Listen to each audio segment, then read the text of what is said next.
Kalau kita itu kan diciptakan oleh Allah Subhanahu wa taala itu dalam rangka untuk ibadah. Lah yang menghalangi itu kan setan. Satunya apa? Nafsu. Lah nanti setan ini menggunakan wasilah dunia. Karena setan itu ada dua, ada setan jin, ada setan manusia. Setan jin dan manusia inilah yang mendorong nafsu ini. Nafsu itu apa? Keinginan. Tapi nafsu pun ada dua. Kalau dalam bentuk jenisnya ada tiga, tetapi prinsipnya ada dua. Ada nafsu yang baik dan ada nafsu yang buruk. Nah ini di sini ada tengah. Makanya nafsu itu ada tiga. Yang pertama nafsul mutmainnah. Ini yang dibenarkan, yang menyimpang dari setan. Jadi kalau misalnya ada orang ibadah kan lurus, menyimpangnya kepada setan. Lah kalau ini setan mau menggoda, kalau yang tidak mau namanya nafsul mutmainnah. Yang kedua nafsul lawamah. Nafsul lawamah. Yang ketiga amaratun bisu. Nafsu amarah yang jahat.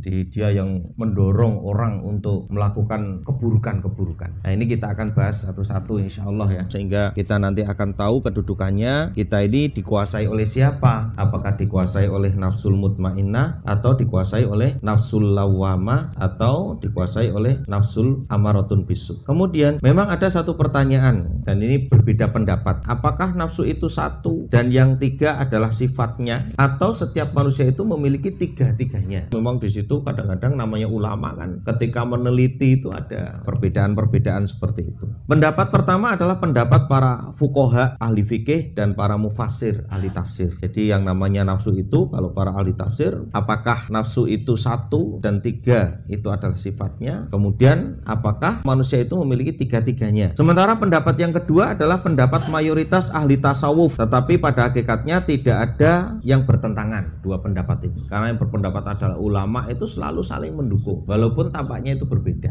Makanya kita itu rugi kalau misalnya ada dua pendapat yang nampak berbeda terus ribut, itu malah rugi, malah melanggar. Wong kita disuruh bersatu kok malah pecah. Disinilah perlunya kita dewasa ya di dalam mensikapi perbedaan pendapat. Sebab memang nafsu itu hanya ada satu kalau ditinjau dari sisi zatnya. Jadi kalau dari sisi zatnya nafsu itu cuma satu, dan terbagi menjadi tiga jika ditinjau dari sisi sifatnya. Sifatnya nafsu itu ada yang mutmainnah, ada yang lawamah, ada yang amaratun bisu. Berarti nafsu itu cuma satu. Nah cuman kita itu mana nih yang berkuasa? Nah, disitulah nanti sifatnya yang menguasai. Seperti ada sifat takwa, sifat fajir. Siapa yang dikuasai oleh sifat takwa, siapa yang dikuasai oleh sifat fajirnya.